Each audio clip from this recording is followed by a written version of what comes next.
Fersan in the Field, Real Issues, Real Solutions, is brought to you by Newport-Fersan, Jamaica Limited, the first on the land.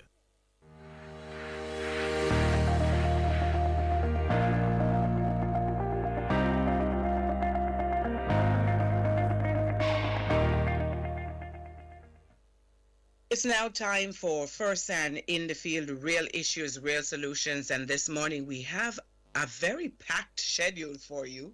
We're going to try to see how best we can get through all of the conversation that we need to share with you, because it's a very important topic that we're sharing this morning. We're taking a look at coconut production in the Jamaican context.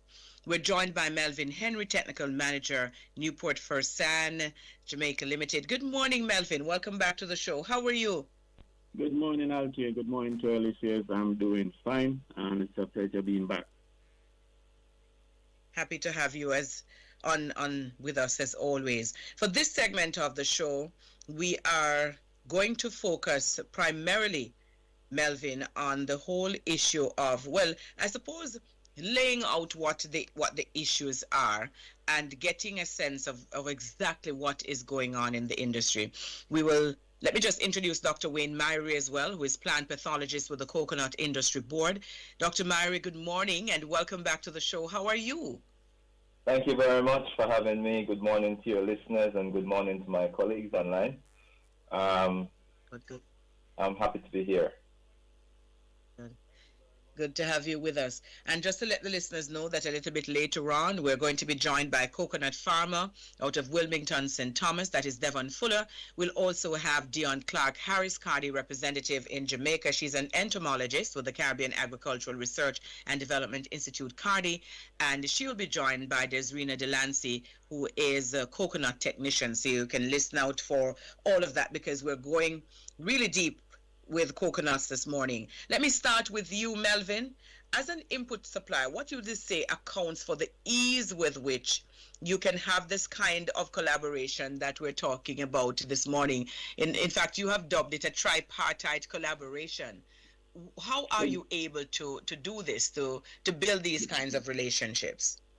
Exactly. It is indeed a tripartite. Cardi and CIB, the Coconut Industry Board, are well known to our coconut farmers in their thrust to ensure that we have the best possible industry. So for me, frankly speaking, the ease with which our team here at Newport-Fersan collaborates with both the CIB and Cardi is hinged for me on two main factors. One is that we have what I refer to as a shared objective, which is to see the best possible results for our coconut farmers. And this would have resulted in us having common approaches tapped by an undiluted passion for success. So that is common across all three teams. In addition to that, the wealth of expertise and experience that can be found among the entities actually helps us to eliminate any gap in terms of specified areas. So we have a team that is well-rounded. When we put our three teams together, we're able to deal with both the existing and the potential challenges that our coconut farmers will encounter. So that for me makes it a very easy collaboration out here. Right, and let me bring Dr. Myrie in. Doc, these kinds of collaborations are important because Melvin and his team and others who are working in the industry, they connect with the farmers in ways that sometimes members of your team perhaps are not able to because they're out there practically every day. How critical is this for your organization to be working with them in this kind of a way? Very critical to our organization for this sort of collaboration. Person comes with a wealth of experience in agronomy and fertilization and so forth.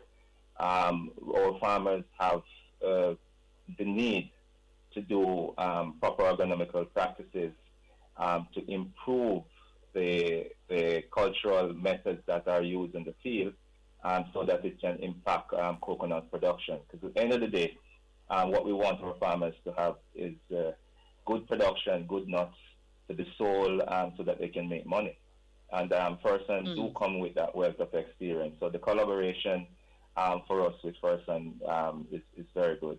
Along with Cardi, our colleague, institution that is regional, it's also help us to bring information and to bring research methods that have been proven to our farmers so that they can have a very good production in coconuts.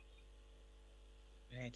Now, because this feature is called Fersan in the Field, Real Issues, Real Solutions, we know we have to get to the issues before we can get to the solution. So, Doc, I just want to focus some of this conversation on disease management and its impact in coconut operation. What would you say are the major diseases impacting our coconut industry here in Jamaica at this time? Two major diseases. You have the lethal airline disease and you have the bud rot disease. Identify these problems. The lethal airline disease, the symptoms are premature nut fall, necrosis of the inflorescences, yellowing of the leaves, progressive yellowing of the leaves from the lower leaves upwards. And the last stage you will find is the canopy falling off, and you have this telephone pole effect. So that's the lethal airline disease. For the bud rot disease, the first leaf, which is the heart leaf, is the one affected by the disease, and then it progresses from the top going downwards. So there's two distinct patterns for the diseases. One, the lethal airline disease, progressive yellowing from the bottom leaves upwards. For the bud rot disease, the first leaf is affected and it progresses from that first leaf downwards. The first leaf generally droop towards the trunk. This is because the one bud that the coconut tree has, it doesn't have other buds. It grow from one point, which is a meristematic bud. Once that bud is affected, then the tree is dead. Okay. Which means now, Doc, that we have to share with the listeners the mitigation strategies that need to be employed at various stages in order to, I suppose, ward off the diseases, because I would imagine that if we're taking care of the plants, they'd be less susceptible to some of these issues. For the lethal airline disease, how to mitigate against the disease is to what we call an approach. It's actually a cultural approach that has our integrated management strategy.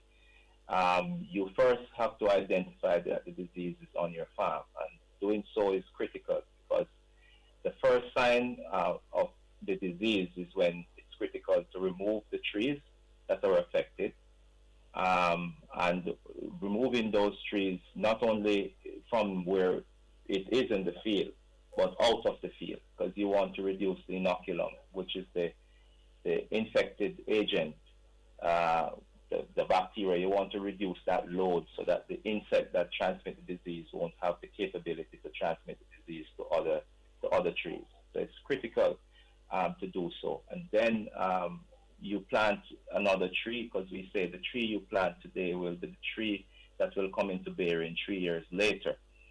And proper nutrients, and this is where a person has helped us significantly, and also proper weed control, because the weeds, the insect actually lays its egg on grasses, and so you want to break the life cycle of the insect. You don't want to get into the for it to get into the mature stage, where it can transmit the disease. So breaking the life cycle by carrying out proper weed control is very important. For the bud rot disease, we remove the trees that are affected. That's important because you want to reduce the inoculum as well. And then you do what is called a prophylactic spraying. So you spray to prevent the spread of the disease from moving from that tree to the next tree. So you spray the trees around that initial tree that has been affected by the disease. And that is how you can control it. We use Ridamil, which is the active ingredient is methoxyl, and we also recommend some other chemicals as well that have proven in our lab when we do our agar test, poison agar test, to be effective against the pathogen. And of course, the work that you do in terms of the mitigation has a lot to do with the research that has been done, and I would imagine research that is ongoing. How does this impact the management of these diseases, the type of research that you're all doing there at the Coconut Industry Board? Well, Althea, basic research is important, but basic research has to be applied. It's only when you have applied the basic research and you see the results from the application that you know that you're on the right track. We have over the years have not given up any at all on research because we know that is what will solve the issues in the industry. So we have labs at the Coconut Industry Board. We have botany, we have the agronomy section, we have the plant pathology section. All of those that I have mentioned have come together collaboratively to solve the issue of coconut production in Jamaica. From hybridization, where the pollen has to be put on the tree to produce a nut, to the management of the disease and the research into the pathogens, the various pathogens that affect the coconut tree, and also insects. We have discovered one of the vectors that actually transmit the disease called Equus maca springi, the first such discovery for a very long time in the world, 66 subspecies of such insect. And we have discovered more insects as well. We have discovered here for the first time the ambrosia beetle, which we have instituted management strategies to actually control it as well. All right, and I believe that we'll hear more about the ambrosia beetle a little bit later on when we're joined by the team from Cardi. Doc, I'm just going to take a quick break. When I come back, I have one final question for you, and that has to do with the registration process. It's important for farmers to get that information. Also, when we come back, we'll be interacting with Devon Fuller, a farmer out of Wilmington, St. Thomas. Farmers, you can now prevent and cure fungal diseases with Eradicate Systemic Fungicide from Newport-Fersan, Jamaica Limited. Eradicate is effective against rust in coffee, citrus, sugarcane and peanut, black and yellow cicotoca, early blight, mildews, purple blotch in onions, and other fungal diseases. Get your Eradicate at your nearest farm store or at the Newport-Fersan office, 2A2B Worry Wharf Complex. Stay in control with Eradicate.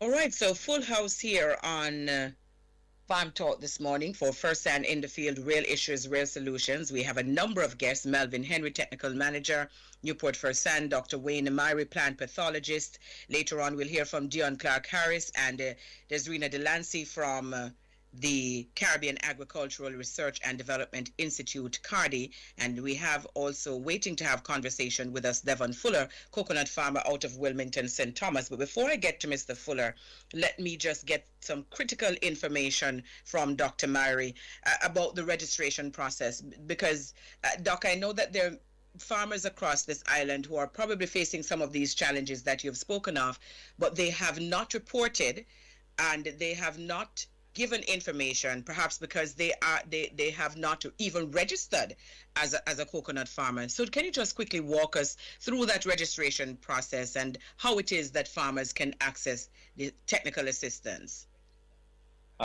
Yes, thanks very much. The registration can be done online, and farmers those who don't have access to the online portal, they can come into the Coconut Industry Board and collect the forms. We have our officers also, the technical officers, the extension officers and advisory officers that will go out and meet with the farmers, and they also carry with them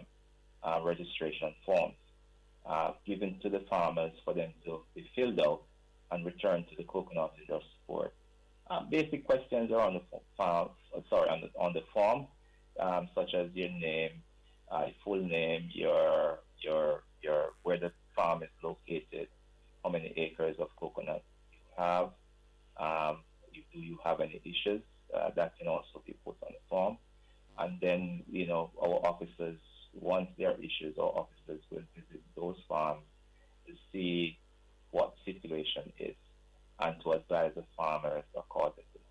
So it's a very simple process, and farmers have over the years been registering. It is important though to note that every year a farmer needs to register his or her property.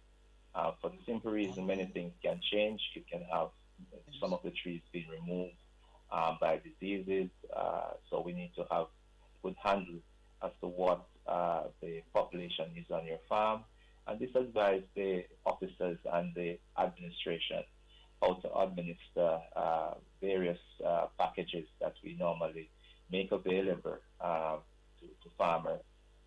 Some of those packages is a co-investment strategy, is a co-share sort of strategy.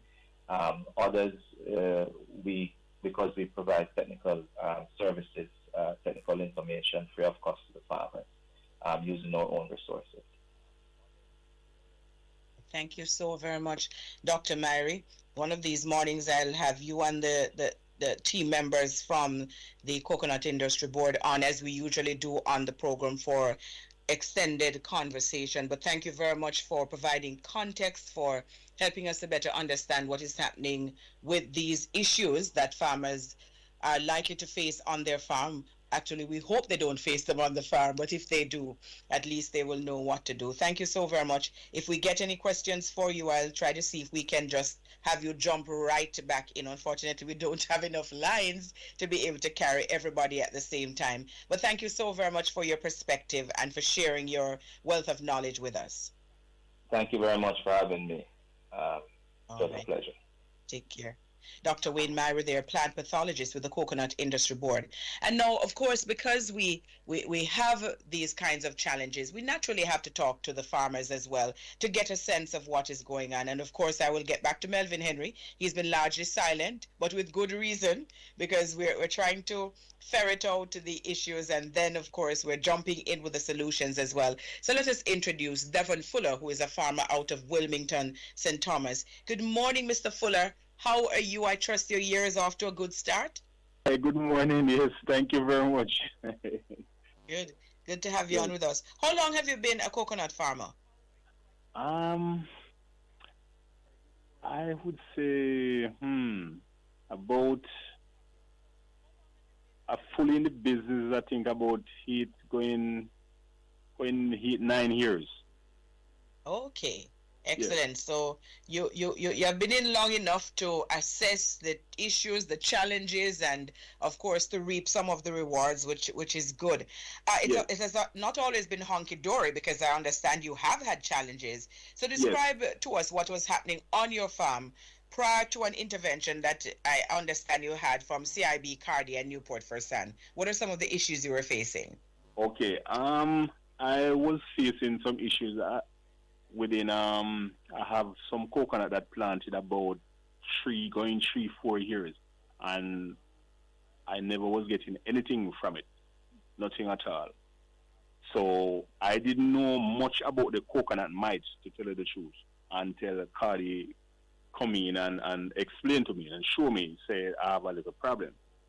So they recommend a soil test from Fersan, and then Fersan come in, do the soil test, and recommend a special blend fertilizer. But first, they show me how to manage the coconut mites, because I didn't know much about that really.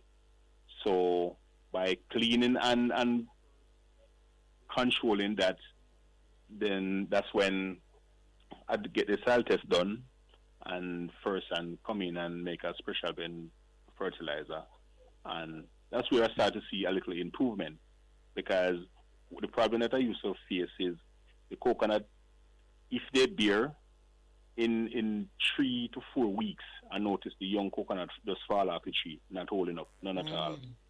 So that's when Cardi. And that's a major problem because, of course, yes. It is the fruit that you sell. Yes. 3 to 4 weeks, and everything does fall off the tree. And this is going on for a long while, and I didn't know much about the coconut mite. So I really thank Cardi for pointing out that to me, because long and hard I'm trying to figure out what is going on with the coconut, Now, having gotten that kind of diagnosis, having had Newport-Fersan come into the farm and do the tests and share the information with you, I know you're also registered with the Coconut Industry Board. Right. Tell us what differences you have noticed since this collaborative assistance and intervention program has been put in place by these 3 organizations. Well, I started to get bearing.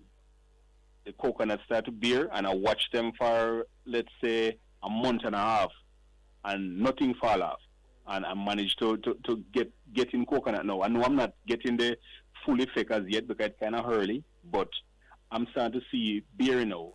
I'm starting to reaping coconut from those trees that I wasn't getting nothing from. The last time I reaped some coconut from those trees that wasn't bearing for the last 3 to 4 years, I think it was last week is the last I reaped coconut from those. So that is a good improvement. That is a very good improvement. Excellent. And so I would imagine then that you would recommend the program that you have gone through to other farmers. Definitely. Yes, definitely. I would recommend get a soil testing done before, because when Fersan came in and showed me what was going on with the soil, I didn't know much about that either. So the soil did really need some what you call it, some assistance. Amelioration. Yes, really did need that, and I would really recommend get a soil testing done, and you're going to see the result, because I'm starting to seeing it right now. All right. Well, we thank you very much for sharing your story with us, Mr. Fuller. And we know that it'll only get better from here on in, because you had the issues, you now have the solution, so you're moving forward. Thanks much. Forward, yes. All right. Thank you so very much. Okay, yes, and let me bring Melvin Henry back. Okay, and thank you for having me. A pleasure. Okay. All right. So, Melvin, is this typical of some of the challenges that you'd have been seeing with farmers out there in the field, coconut farmers? And we're just waiting to bring our guest from Cardi in while you give us that comment. You're correct, Altia. This is a typical situation, and he made mention of the premature abortion of the fruits, and in some cases it starts before you even see a fruit. So you have problems with inflorescence, the flowers as well. Now, one of the things that we noticed when we did the soil sample for Mr. Fuller was that, first up, the phosphorus level in the soil was categorized as being very low. Now, the reality is that phosphorus is actually the energy source. It drives everything else that happens within the plant. And it therefore means that the attempt of the plant to move from the stage to flower, young fruits, and for those fruits to develop into what you want to harvest, then this process would have been compromised because the plant was not getting adequate phosphorus to supply the needs of the crop. So that was a major issue. Another thing that we noticed on his soil test result was that the magnesium level in the soil was also not low this time, but very low. And what that means is that you'll have a plant that, instead of having the correct shade green of the leaves become chlorotic yellow, and as a result, the plant is not as productive as it should be. And then the ripple effect of that is that you will not be able to sustain the type of growth and development of your produce as should be. So what he made mention of us doing a specialized blend, having seen the deficiencies in terms of what's missing from the soil, we were able as a company to create and formulate a blend to fix all of those problems. So the net result of him now having fruits being retained and making the transition to mature fruits is as a direct result of our intervention as a tripartite, CARDI and the Coconut Board integrally involved to get Mr. Fuller to where he's at today. And as he rightly said, he's not seen the full blunt of the program which was implemented some time ago. As we continue and repeat cycles and get the problems and the issues within the soil corrected, then we will go to where the true potential of the crop is, that is maximizing yields consistently. And that is what we're hoping to achieve with Mr. Fuller, and we're on our way. All right, excellent. We're on the break. I'm going to clear that when we come back. We're not getting Ms. Delancey, but we do have our other guest from the coconut industry. Well, CARDI, we have already spoken to our Coconut Industry Board representative, but we have Dion Clark Harris, CARDI representative in Jamaica, standing by, and we also have a caller, so we want to take that call.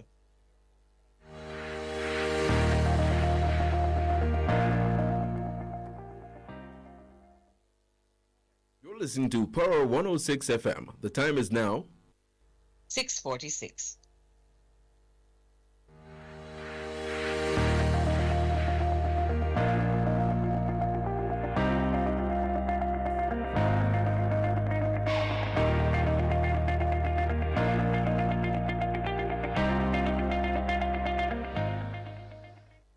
All right, so our focus this morning is on coconuts and this collaborative approach that is taken by Newport-Fersan, CARDI, and we're also having information shared we've had that information shared already from the Coconut Industry Board. I have a caller online, Richard, so let me just take that call before I get to our guest from CARDI. Richard, good morning.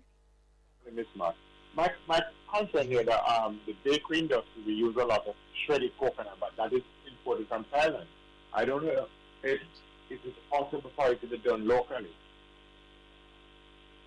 You import shredded coconut? The country imported, a lot of companies do that, and the bakery industry are using it now, but we don't know if it can be produced here.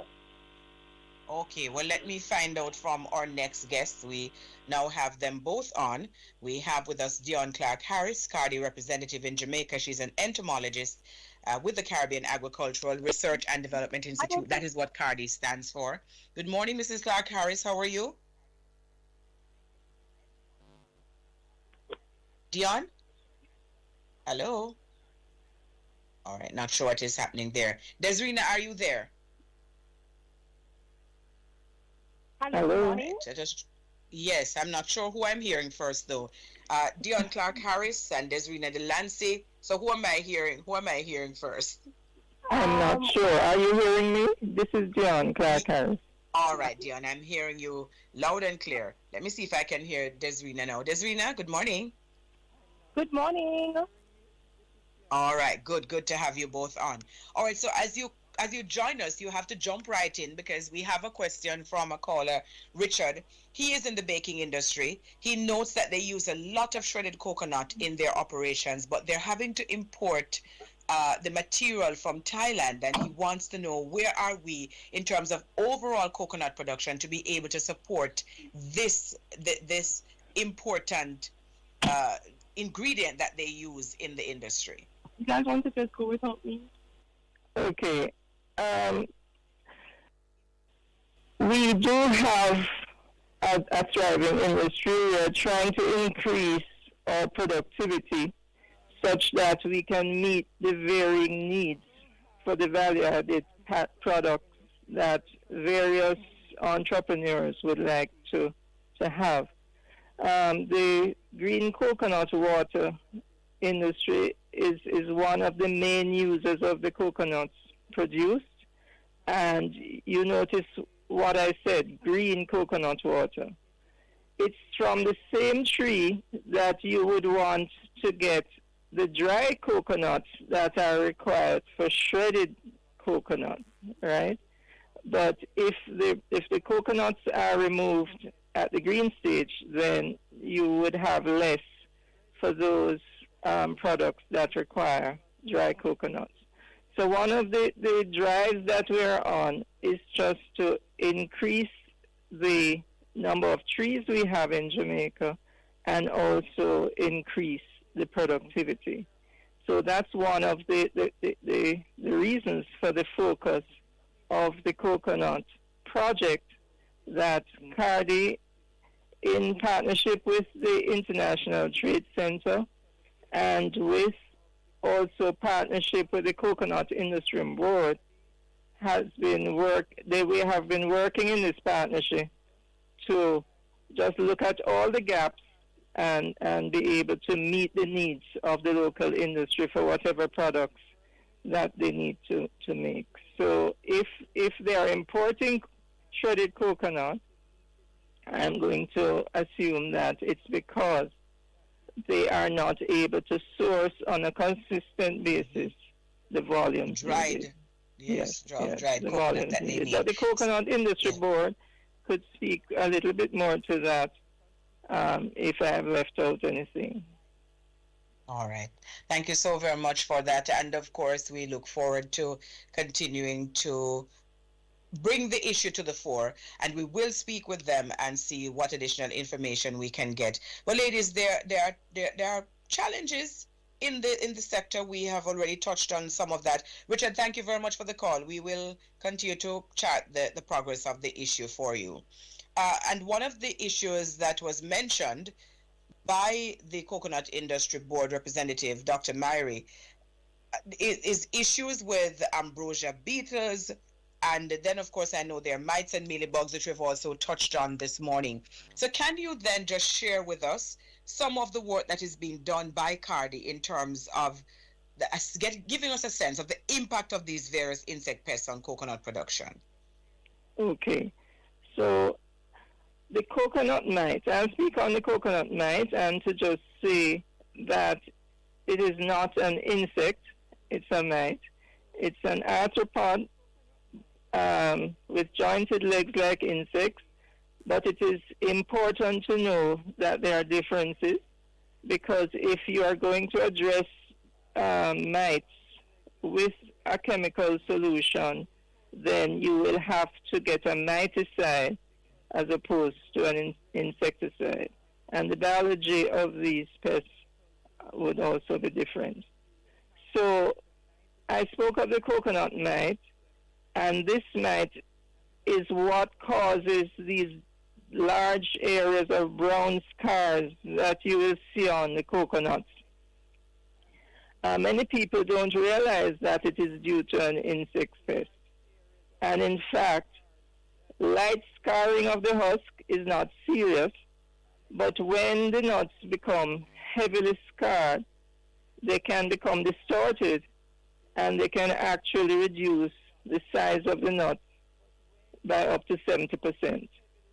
So we want to manage this pest such that the population on the nut when it is formed is not as high, such that the economics of production is affected. And what we seek to do is to use an integrated approach to managing pests generally.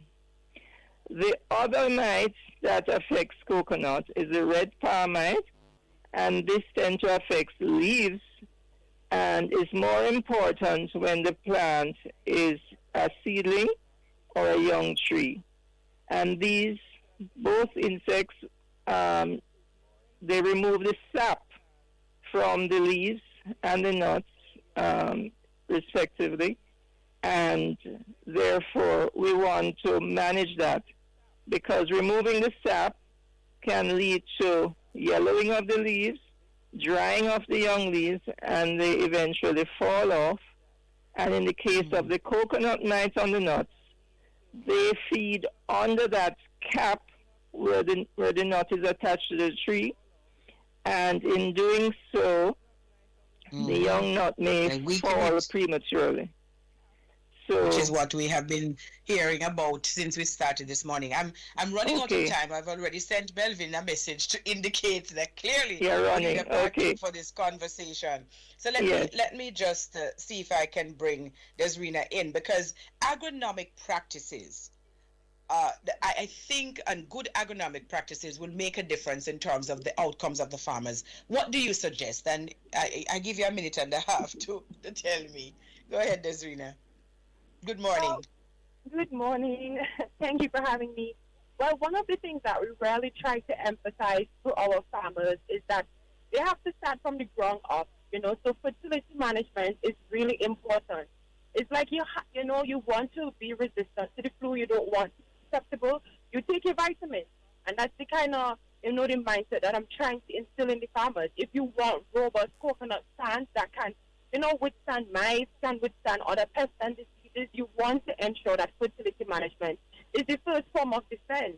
So really and truly, when we go out into these 6 odd parishes that we're working with, we're really trying to tell farmers what are some of the early signs to look for, in the sense that most of them, as Mr. Fuller had touched on, don't know about some of these things, but this is their livelihood.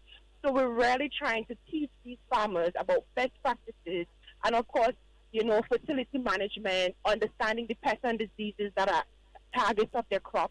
It's always something that's good for farmers to know, because I believe if you teach someone to fish, they'll never go a day hungry. And it's a beautiful thing, because it's so organic. When you go to the communities and you explain it to one farmer, they go on to explain it to the others. So this project has had such a beautiful ripple effect.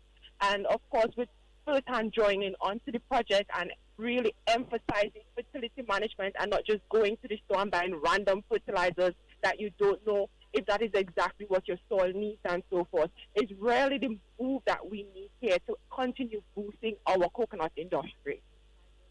Excellent. And Melvin, your final minute, I think that's all I can afford you now.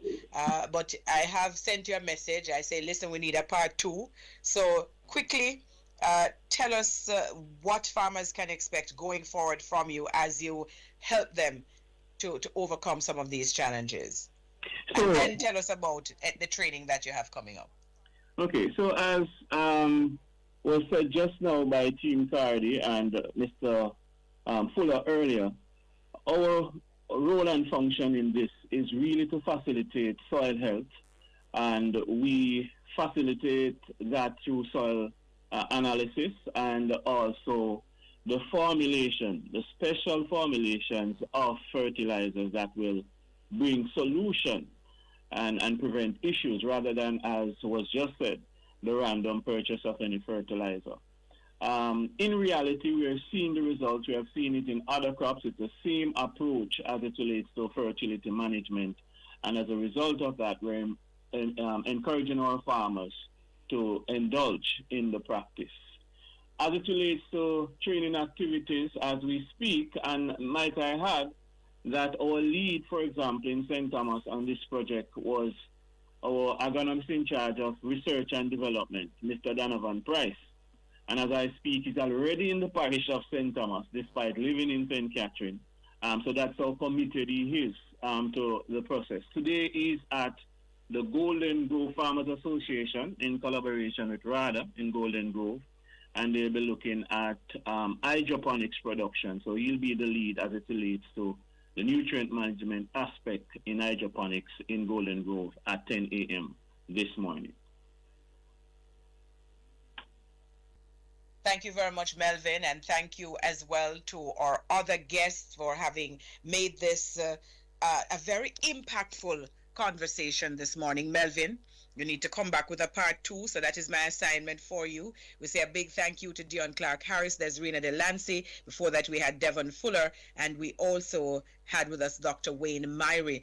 Let's just take a quick word from our sponsors, and we wrap the show. Fersan in the Field, Real Issues, Real Solutions was brought to you by Newport-Fersan Jamaica Limited, the first on the land.